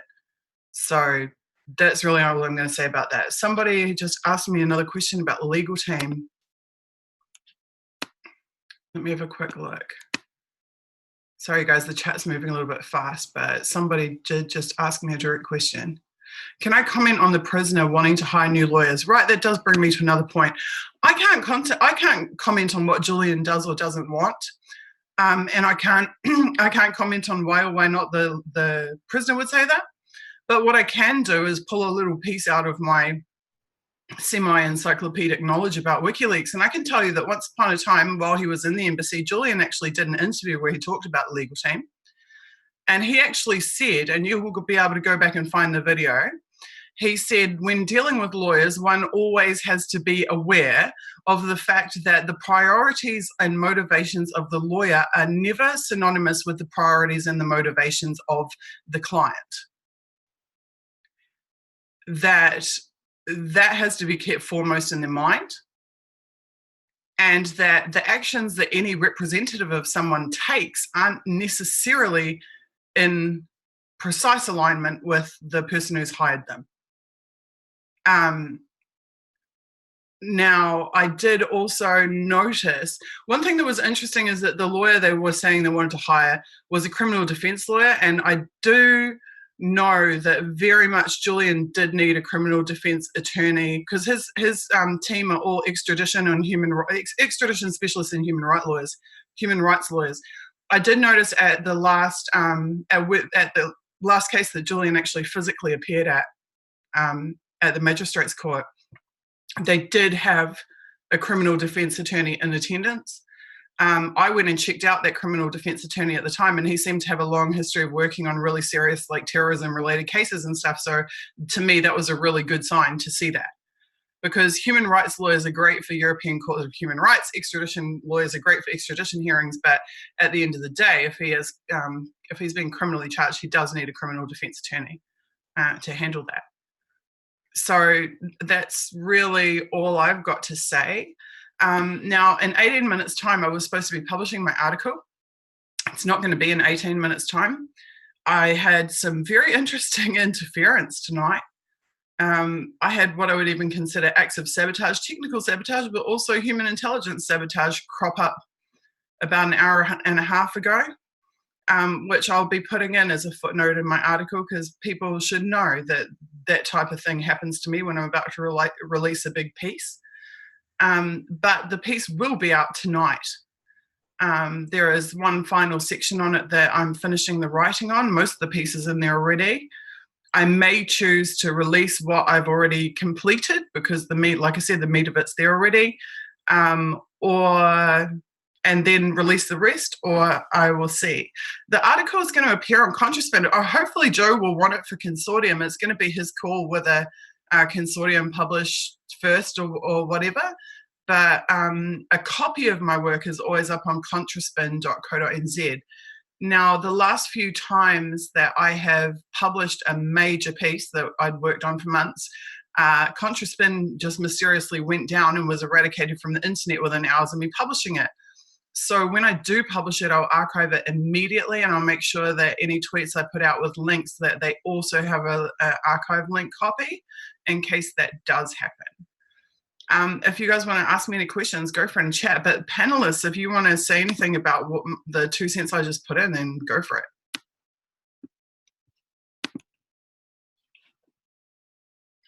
George or Joe? Well, thank you, Susie, for your take on that. You make a good point that it has not appeared on any other network but RT. I just checked. They might still be negotiating a price. I would think that was the reason why they wouldn't want to use it, because they have to pay. But we'll see. We'll see if it appears later. And we were just throwing out ideas tonight. We made repeatedly the point that we didn't know, and we're speculating because we don't know, and how frustrating that is. And it was just very odd to see this video pop up. And it does, I'd also think in the extradition, the argument that he might be too ill would be the reason why he should not, one of the reasons why he shouldn't be extradited. And this video might mislead people in thinking that he's not ill. So. Yeah, there's one other thing actually on that, is that the premier expert on this planet about how to eradicate metadata and how to obscure sources, and from a technical perspective as well, is Julian Assange. If anybody knows what steps to take to make it as hard as humanly possible to trace when or where or by who something was done, that would absolutely be Julian. Source protection is his thing. I wouldn't really say any more than that, but source protection is his thing. It just still seems hard to understand what benefits Julian Assange can get from the release of this video. I mean, there are all sorts of disadvantages. We've gone through all of them. We've talked about that it undercuts the Niels Meltzer report. It undercuts the argument, as Joe just mentioned, about his possible ill health as an argument against extradition. It'll probably be used against him to deny him an early release, an early parole, which is coming up actually in a few months. So what's the advantage? That people can see him? See, when you've got all the negatives on one side, I don't quite see what the positive is. Like, I can't speak for Julian at all. I can just tell you the things that I observe and hint at things that I might or might not know that are contextual. I wouldn't want to suggest that Julian knows anything, especially anything that might get him in trouble. And I haven't spoken to him personally, so I can't tell you. I'm certainly not relaying any message from him. I think that getting stuff like that out of a supermax prison is not a small undertaking. And I consider the timing of it to actually be incidental. In this case, usually I'm all about timing and I'm all about timelines, but I actually think in this case, it was when they could get it out. It wasn't that it was coming on the back of the Melzer report at all. I think it was when they could physically get it out. What do you mean physically? In other words, it was not uploaded from that phone to the Twitter account. It had to be physically removed and the phone had to be removed from the prison, connected to a computer and uploaded. They didn't have a connection to that phone. I don't think things like the date being, 2 years out of date on the video, I don't consider that to be an accident. I think that at every step of the way this has been deliberately obscured, but I don't think it's been deliberately obscured to fool people. I think it's been deliberately obscured to protect the source. That's my gut feeling about it. No, but what I'm asking is, when you say that the photo, how did the photos get out of the prison? Did the guy use a cell phone to post it? Does he have data? Those are really questions for Kat, because for Cass, because I didn't speak to him directly and I didn't receive the files, so I can't speak to that. All I can say is as an observer. But I would say again, like, it's one thing for me sitting like in a country that has no extradition agreement with the empire. But Cass is sitting in Washington, D.C. and is a known associate of Julian. So, like, there's going to be some discrepancies between what's known and what's said. Maybe, or maybe there's not. But that's just my 2 cents. And just as we need to protect Julian, we need to protect actually the people around him who are in vulnerable positions as well. That's actually a must. So what do you think? Yeah. What do you think is the reason then for this? I mean, whoever was responsible for getting this footage out, what was the reasoning behind it? Why did they do it, do you think? Look, I'll put it this way, okay? I'm sure Julian didn't do it because it would be an infraction of prison rules. However, if it wasn't for that fact, that I'm sure that he didn't do it because it could get him in trouble with the prison. This is Julian's fingerprints all over it. This is Julian. This is Julian. This is Julian wanting to maintain public presence, wanting to be present in people's mind, knowing we will have streams and write articles and there'll be countless videos about it on YouTube, and wanting to be physically present. And he has been, you've got to understand that in Nelson Mandela, when he was put in jail, they made it illegal to have a photo of him. They made it illegal to circulate his image. Well, with Julian, they didn't have to make it illegal to circulate his image or to have photos of him, because they just made it so he could not be photographed. So there could not be videos of him. So we couldn't see him. And the only terms that we were allowed to see him under was their terms, which is dragging him out of an embassy in custody of police and being tossed into a van. That was the only footage we were allowed to see of him for over a year. For what? 15 months. That is the only image the world has seen of him. So would you want that to be the only image seen of you? Would you want to know that there's this global discussion going on about you and your situation, and to have absolutely no hand in that, and no ability to influence it, and just have to sit there and be a passive observer to it, and just know that photos are being thrown in a goddamn paddy wagon is going to be the last that anybody ever sees of you while you're thrown into a dark cave? Or would you like seize any opportunity that you have to actually push some information the other way? Well, I'm sure he didn't do that, because it would be a violation of prison rules and it could impact his situation in there. But if it weren't for that factor, then am I QAnon? No, I'm not QAnon, for the love of God. Any other questions, you guys? Then crazy ones about QAnon?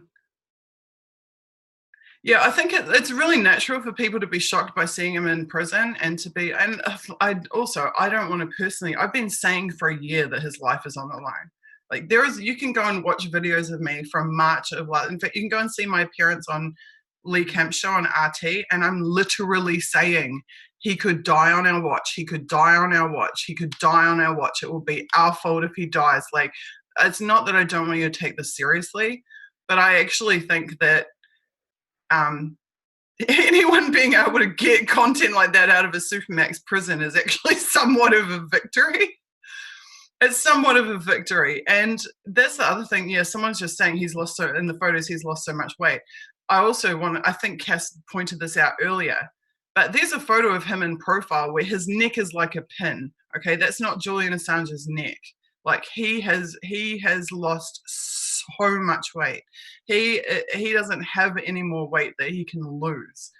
And there are 2 people who had seen him only 2 months prior who say that he didn't look like that when they saw him. So I think it's wrong to depict him as being healthy in those pictures. I don't think he looks healthy at all. I think he looks emaciated. I mean, even in the profile shot, you can see his waist. His waist is like this. And Julian is really tall and has always been a big, strong guy. Like, you look at the photos of him boxing with Father Dave in the embassy, he had biceps. Like, he had a chest and biceps. Like, he was not a small, lightweight figure. And he looks completely emaciated now. So I actually think it's a massive mistake to depict. And again, I get this little feeling, like, again, about how, like, 4 different unrelated people today were at the same time saying to me, this is a psyop to inoculate the Melzer report. He looks so healthy in these, that's the words that were being used. He looks so healthy in these images. No, he doesn't. He doesn't look healthy in these images at all. Well, I mean, I think it's more, we had a court hearing that had to be canceled on account of his ill health. We had reports that he's now in a prison hospital. We had Meltzer saying that, he was really troubled by his physical and mental well-being. So after all that, when you see him here, yes, he doesn't look healthy, but he doesn't look quite as bad as one might have expected. I mean, what we were expecting was pretty much somebody at death's door. He doesn't look that. I mean, that's not saying he looks good or anything like that, but he doesn't look at death's door. Right, but we know that those are some time ago. But we know that. But a lot of people are writing to me, is he still in hospital? He looks great. A lot of people are confused by this video. They think that's what he looks like now. They're not following as closely as we are. A lot of people confused about every single thing that WikiLeaks and Julian puts out. That's true. I remember Julian tweeting a photo of a chessboard and people going absolutely ape shit over it for months. I mean, this is who is this? Some person keeps asking, am I afraid? Do I look like I'm afraid? I mean, hello. Do I look like I'm afraid? No, I'm not afraid. I have righteous indignation and conviction on my side. So no, thank you. I think that, I know that his lawyers requested that he go straight to the prison hospital when he was arrested and arrived at the prison. And for whatever reason, they didn't put him in the hospital then. So how it came about that they then did agree to put him in the hospital, I don't know.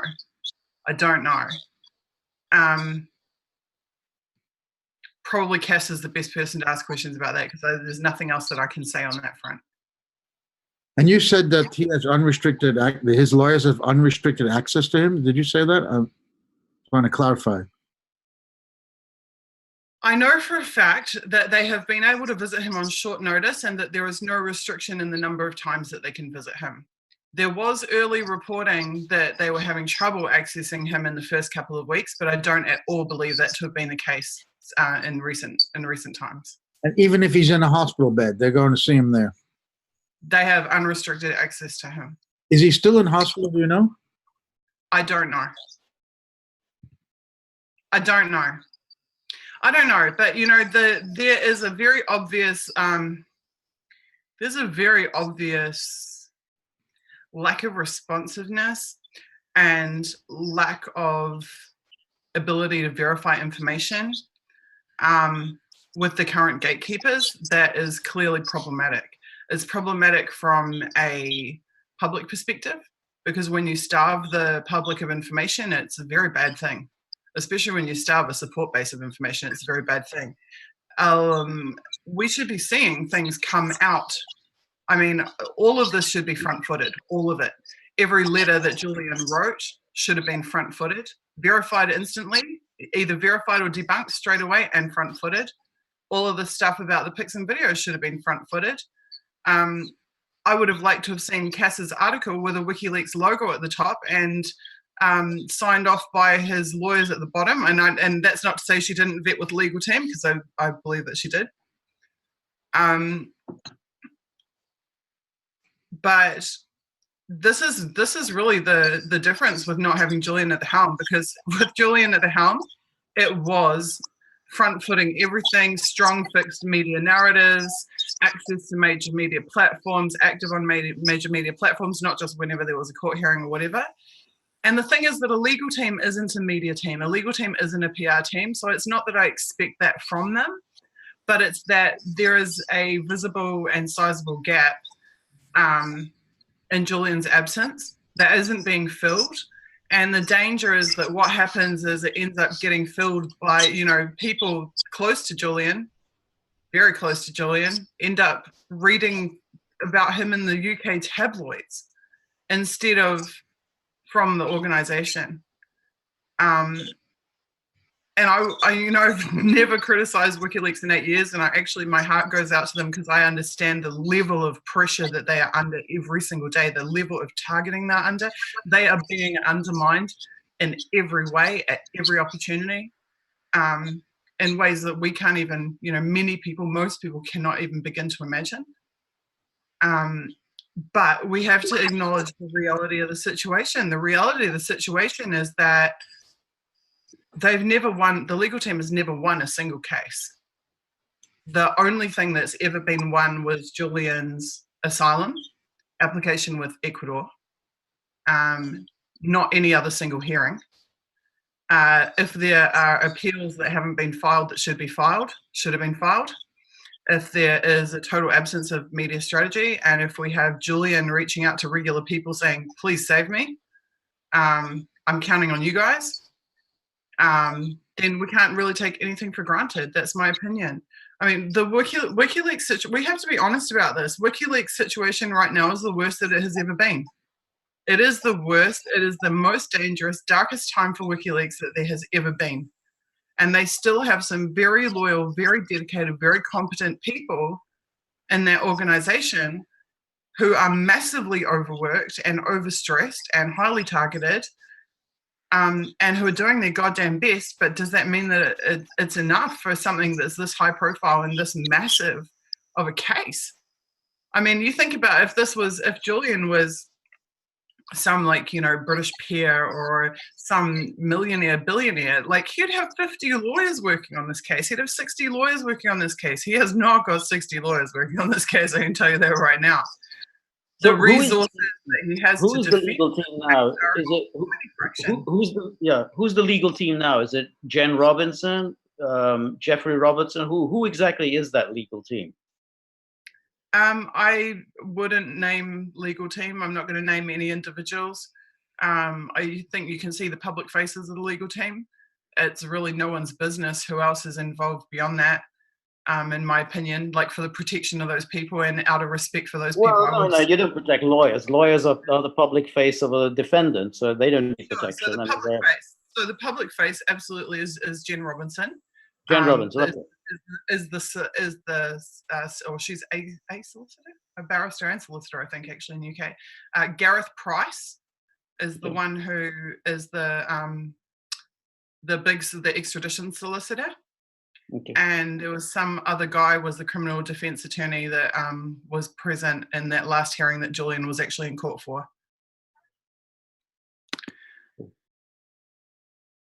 Yeah. Well, we haven't heard very much from Jen Robinson now. I mean, for a while. I don't know. I mean, you hear from her whenever there is a court hearing. So the last we heard from her, she did a few minutes on ABC in Australia, and she did an interview on Democracy Now! After the last court hearing. And you can guarantee that, like clockwork, after the next court hearing, there will be a presser outside the court, and there will be a couple of media appearances. This is what you can expect. This is how it's been for a long time. But there is a very big discernible gap in the media and PR strategy and the responsiveness. But I do want to stress that those who are still working, I mean, they're champions, the people who are still working for this organization after being targeted by the CIA and every other goddamn intelligence agency on the planet. They are champions. The risks they take and what they go through is way beyond the pale. But there is absolutely problems and room for improvement. And that can be expected of any targeted organization.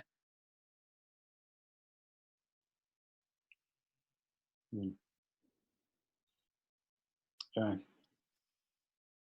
Well, I think these lawyers should be speaking up a lot more. I mean, I think, Jen Robinson should be, she should be a lot more ubiquitous. Lawyers tend to do what they get paid to do. I mean, to be honest with you, that in my experience, lawyers do what you pay them to do. And like I said, legal team isn't a media team. It's not a PR team. It's not a campaign team. It's not an activism team. Yeah, someone just said Jen is doing her job. Well, yeah, that is it. Jen's doing her job. But, and we can't expect her to wear every hat and do everything. But I think it's pretty apparent to anyone who puts any time analyzing it that right now WikiLeaks is on the back foot in terms of narrative. They're on the back foot in terms of media and PR. So hopefully that will change. There is some hope for the future, I think. I think this is an evolving situation. I don't think it will be static. So. Well, Susie, we've gone past 7 p.m. Eastern time. I'm glad you stopped by to talk to us and your views. George, once again, I thank you. Well, thanks so much, Joe. Very good work by you and Elizabeth and Susie. It's great. And thanks. And I thank Margaret Kimberly for having joined us earlier and Elizabeth. So I think if anybody has a final word, this is the time to do it. Otherwise, we're going to sign off. We're going to sign off. There was no final word. No final word. Final word is mine. Goodbye and stay tuned. Someone just asked, do we need more legal professionals on board? Is this the end result of that? I think we need some media and PR people on board. And I have some ideas about that, but based on historic successes. But I don't think that being a lawyer for WikiLeaks is something you can pick up in one day. His legal team have worked on his case and know the intricacies of it, for nearly a decade now. Jen Robinson's been with him and others have been with him. So I don't think it's something we can hire, that Julian can hire his way out of. But also, Julian ultimately is the client. WikiLeaks is the client. So it's their decision. They will work out to the best of their ability what to do and to do it. And at the end of the day, we're all just observers and supporters, and we hope that things go the best for them. Yep. That's absolutely right. Absolutely right. All right. Well, thanks so much. Thank you. Thank you, everybody. Yeah. See you later. Bye-bye.